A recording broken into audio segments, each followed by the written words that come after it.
It's impossible. They used to say it was impossible to teach women to read. Follow me. Sponsored by Skillshare. I'm on vacation, so excuse the audio quality. When it comes to the holidays, getting hammered on Mike's Hard at the Applebee's bar on Christmas Day alone just doesn't have the same spark anymore. But like most lonely cinephiles, I know a movie that I can pretend is helping me mentally, but not really. 2011's Arthur Christmas. Animated by Sony and with a collaboration by Aardman. That's right, beloved UK animators for Chopsaki Chooks. Look, a Chopsaki poster. I can feel my inner Mark Wahlberg raging. Their spirit lives on in this movie I'm covering, Arthur Christmas. It's about the title character being the son of Santa. After his father finishes his deliveries, they notice one present was left behind. 2 hours. Arthur only has 2 hours before sunrise to deliver the final present and save Christmas. Well, that'll be easy. This movie is only 90 minutes. While it didn't do so well in theaters and is still fairly unknown, the rare times anyone brings up Arthur Christmas is to say how great it is. It survived a ton of behind-the-scenes struggles, crew members moving across the world, and a failed partnership with DreamWorks. What happened? And why do I say this is the last great Christmas film so far that released in theaters? Let's find out. It's Juice and Jam time.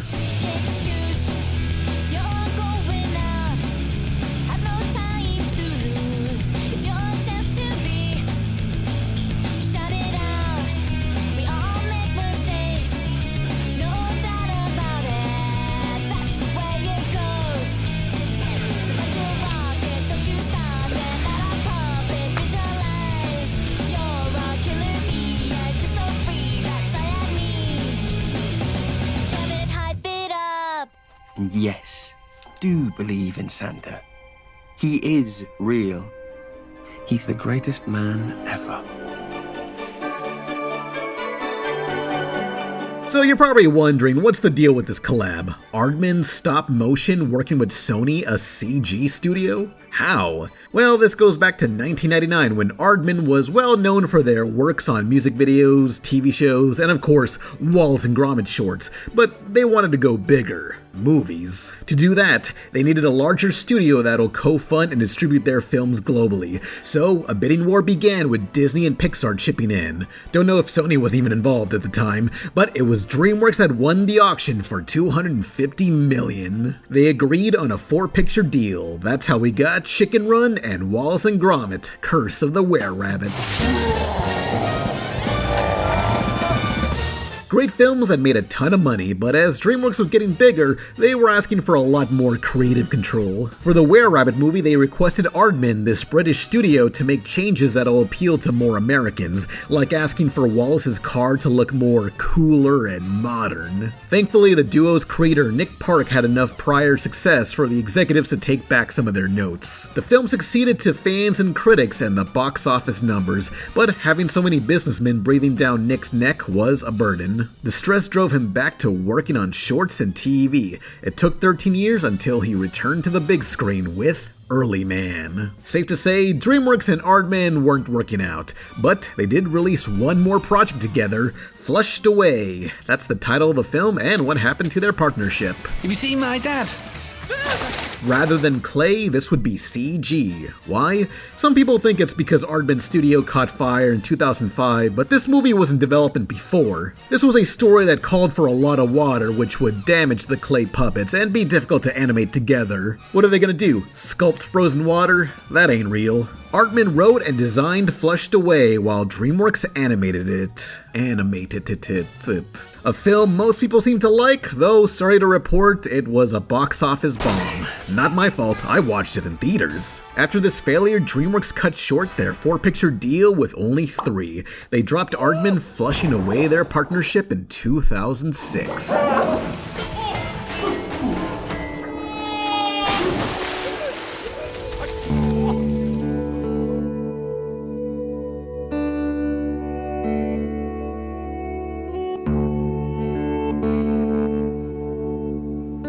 Yeah, Aardman had films to make, yet with no one to help fund and distribute, it was a major loss for them at a time when CG was taking over. But sweeping Aardman back up in 2007 was Sony Pictures Animation, who were a lot more open to their ideas. Compared to the competition, Sony Animation was a smaller studio that wanted to stand out by not having a signature look. When I say Pixar movie, you can visualize what that looks like. With Sony in 2007 and many years after, every film looks totally different. There really is no Sony art style. With a more open partner, Aardman pitched their next collab. They thought this next film would be smaller in scale, that would mostly appeal to the European markets, but Sony felt it could appeal to everybody, so it had to go bigger. In 2007, they announced a few stories in development: Pirates Band of Misfits, The Cat Burglars, described as a family-friendly Tarantino, which never happened, and lastly was Operation Rudolph, which was later renamed to Arthur Christmas. A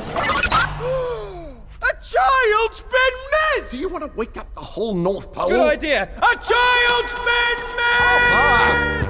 For 18 months, pre-production began. Aardman wrote the script in the UK as they worked with Sony developing the concept art. Once that was ready, it was up to Sony's California studio to spend 2 years animating. To ensure Aardman would be pleased, several UK crew members had to move across the world for this film. To both teams, this would be their biggest project so far, with the most rigs they've ever built. Using Maya 3D, there were massive set pieces, locations all over the world, 900,000 hairs on Santa, 8,000 individual props in Arthur's room, and just look at the crowd shots. There's said to be 1 million elves made, which likely torched their computers' render farms. Ever wonder how movies can animate big crowds? Well, they often use Massive Software, a program created in 2001 specifically for The Lord of the Rings. Sony used Massive to fill Santa's workshop with indentured elves. I have more rights than all of them put together. Massive is able to generate characters with a randomized set of preset props and physical features.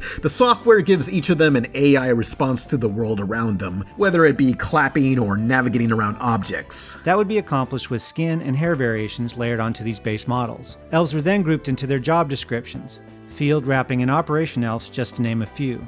This was achieved with clothing variations. Within these groupings, you will find a ranking system if you look closely. Additional accessories like glasses or ties could be added, as well as gadgets, all to give the randomness needed for a crowd of this size.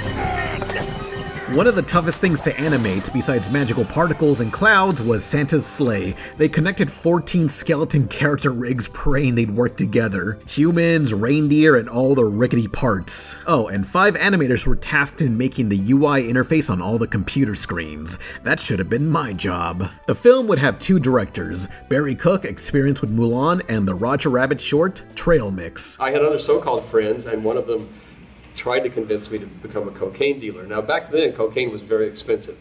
I mean, now you can buy crack anywhere cheap. He's well versed in animation, while the second director was a newbie to the process. Sarah Smith, who previously handled live action. Any animation jobs so far had been on the writing side, which, having one director for animation and one for story, ended up being a great combination. With Sarah co-writing and co-directing, she wanted to make something for her nephews who outgrew animation and rather watched The Bourne Ultimatum. Could explain the more spy thriller elves in Arthur Christmas. Wait, that ain't accurate to Jason Bourne.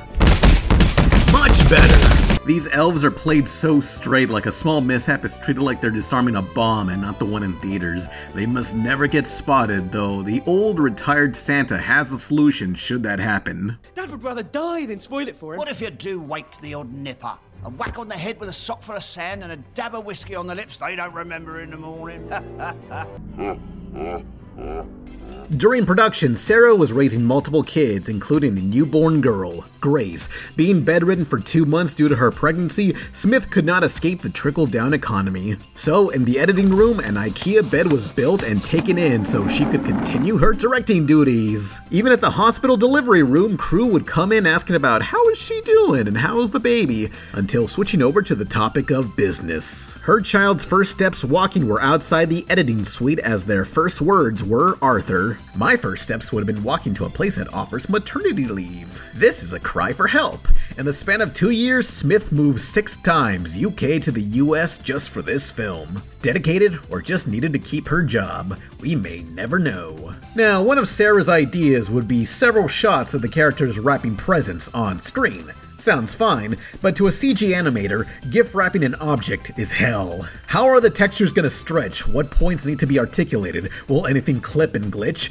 It can be unpredictable. A more cartoon-savvy director would have probably avoided wrapping as much as they could. Hearing that it would be a challenge, Sarah questioned if this was necessary, but the animators were willing to help her do it so long as they felt there was a good reason. Considering how it's often used for gags and for a major scene near the end, they went for it. It became a contest to the crew. Show up to the offices with the most exotically shaped object wrapped. To get an idea of the scene where Arthur and an elf are riding a bike as they wrap it, animators would do the same in the hallways. Alan Hawkins, the supervising animator for that section, planned it out. It said he could tell how far the bike traveled versus how much of it was wrapped. They were committed. I noticed in the teaser trailer they wrapped up a live bear, so good luck to the animators in charge of that scene. As for writing, director Sarah Smith wanted this to appeal to her nephews that didn't care for animation, so she called up a friend, Peter Bainham, a writer for Borat, Bruno, Hotel Transylvania, and of course, Arthur Christmas, along with the movie Arthur, but not that other Arthur, that Arthur, a remake of Arthur. While writing some classic stuff, he also empathized with the title character, Arthur Christmas being the usual klutz doing his best, though the Santa family treat him like he's Meg from Family Guy. And Arthur, yes, doing vital work in maintenance, really vital. I work in letters, Dad. Letters, of course. I'm so sorry. You moved me after I tripped over that plug and melted down the elf barracks. I would really prefer if you would be quiet. I was in the Merchant Navy at 16, which is inexplicable to me to this day. I'm a wimp, really. Most people were nice to me because they thought, poor guy, why's he done this? I nearly crashed a tanker into a ferry. Arthur is very much that underdog fool. We'll be back with more Christmas after this.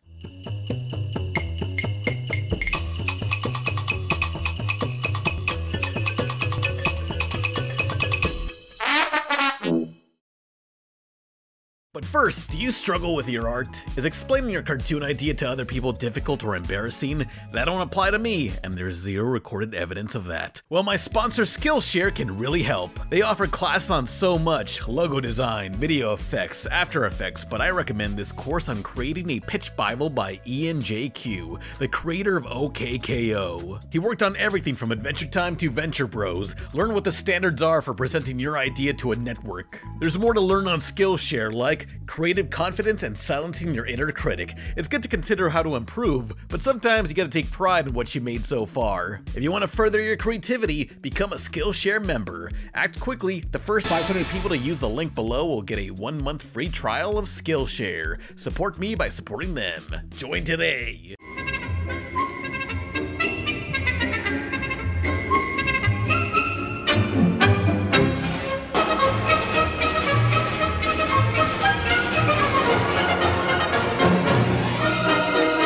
Season's greetings to you and yours from WDIO WIRT channels 10 and 13.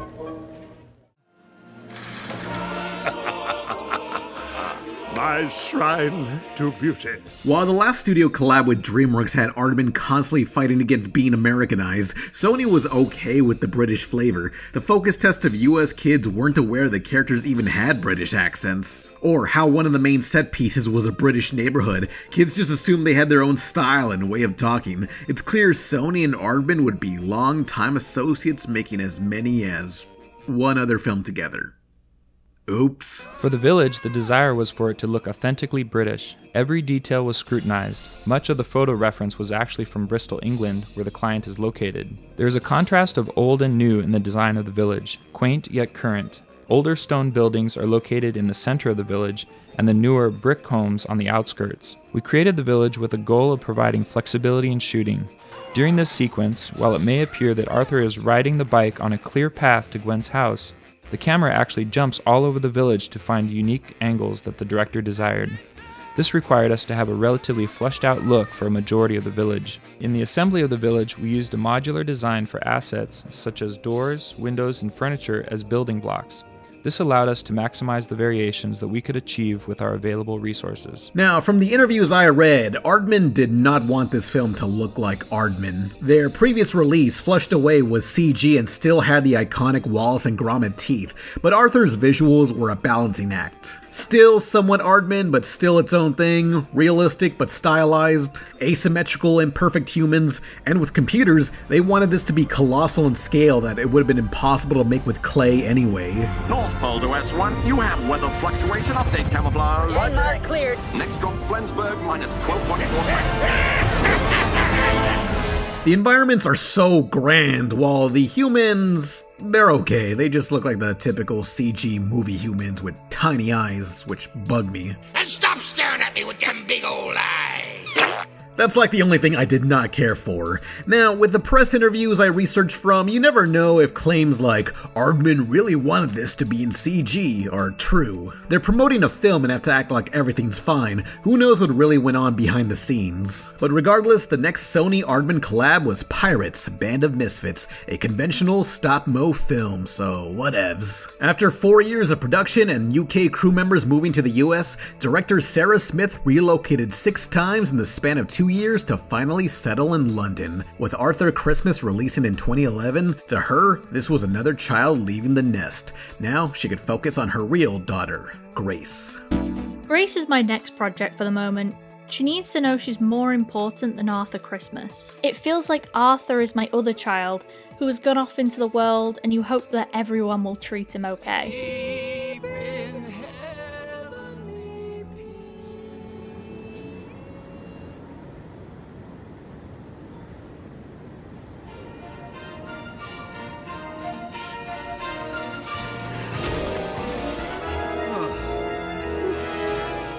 Ho, ho. At last, we can get to the movie review, analysis, or whatever my genre of video I make. If you call these video essays, I will slit your tires. Rather than magic, Arthur Christmas features a modernized, technology-focused Santa Claus. Finally, a Santa atheists can believe in. A talking point by many Santa deniers is doubting one man can deliver to every child on Earth on one night. Well, first off, dipshit, it's not nighttime all over the world at the same time, so that gives him more to work with. Second, he obviously has elves to help in deliveries, which is seen in this film that apparently deniers didn't see. Airbag. Story-wise, this Santa is growing tired of his job, barely able to keep up. Yet, he refuses to retire. He loves the praise too much. The hard work goes to these elves functioning like a special ops group. Rumor has it was them who took out Castro. With all the tools at their disposal, the whole movie is so creative, quickly establishing weird gadgets, magical devices, and visual gags. They'll set them up and reuse them later, making the script feel so tightly written. Upon completing another successful night, the North Pole is celebrating, mostly thanks to Arthur's brother / the other son of Santa, Steve, a high-ranking snow person directing the mission. He's efficient, by the books, and also played by House MD. I was drawn to the role by his very attractive silhouette. He's a fine figure of a man. And I don't often get asked to play fine figures of men. I played sort of strange and unattractive men and insects and rather sort of twisted beings. But he's a leader. Steve operates on facts and logic, while Arthur's woke, mirrorless tears brings up they missed one present, kicking off the film's conflict. A child's been missed! But her aim is getting better! Suddenly, the whole North Pole has to stop celebrating because they missed one kid. That one kid can't get their present now because they used up all their fuel and it'll strain the sleigh or endangered them or something. British voices are hard to understand. They talk like they're underwater. Anyone with UK accents are just the mumblecore rappers of spoken word dialogue. It's a mystery what they said. Point is, technology, bureaucracy, and safety regulations have limited what Santa can do. The holidays just aren't what they used to be thanks to these damn safety regulations. Is that lead paint? No, that's lead paint, as in the leading #1 paint in the world in children's lungs. Now, as much as Arthur is in the right for wanting to help that one girl, you would think everyone else would be villainized, but no. Steve and Santa will deliver the final present. 5 days from now when it's safe to fly, so whatevs. But to Arthur, that's not good enough. He can't let a child feel like they were forgotten. So, sneaking into the workshop and with the help of the previous retired Santa, they use traditional reindeer magic to go on a globe-trotting adventure, delivering the final present the old-fashioned way. With no GPS or my Uncle Raoul for directions, they'll get lost in cities like Africa or Toronto. This entire film's motivation is such a low-stakes situation. The girl's still getting her present 5 days after Christmas, but Arthur's need to help every kid and keep up his idolized image of Santa makes it so charming, even when the real Santa doesn't have the energy for it. Any other films would just make Steve and Santa these corrupt bad guys the elves would have to mutiny against. They'd be the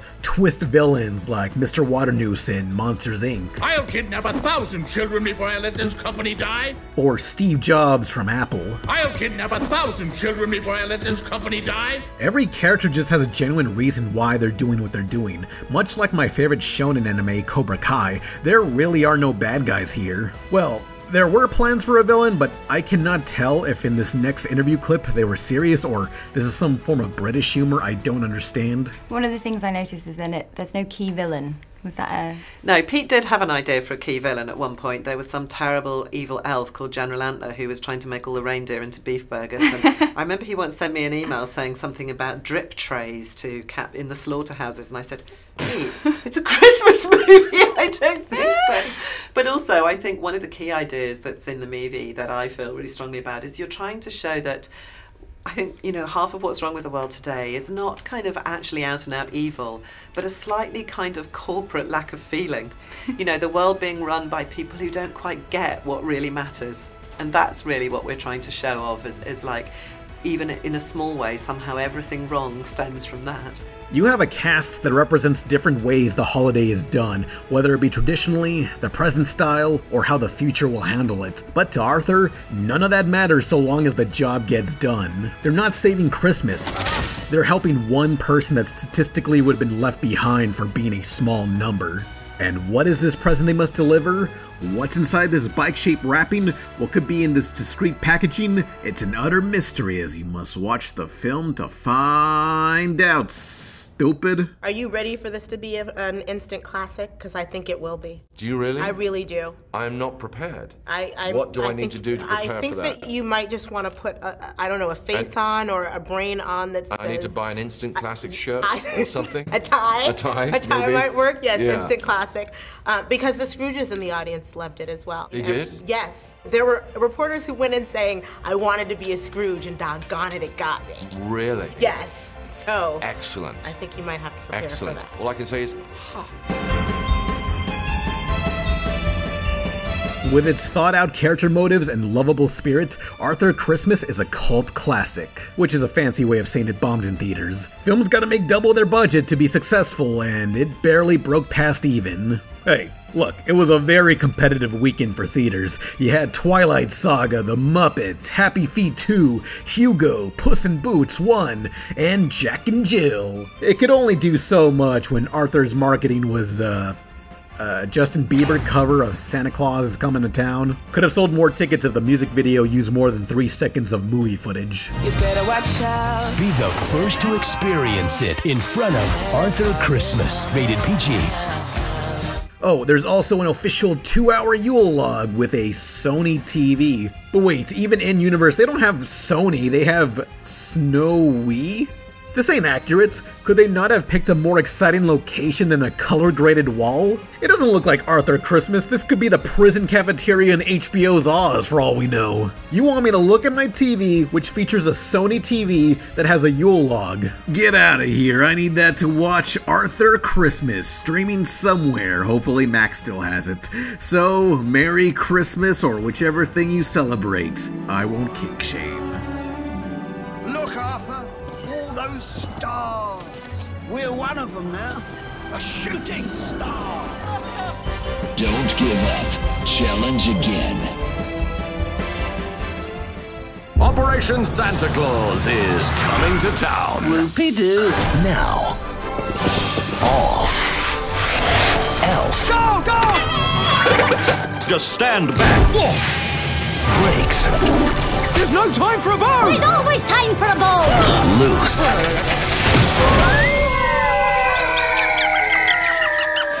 Arthur Christmas. Sir, there's a polar bear on level 6. Rated PG. Buy it now for the holidays on DVD and video.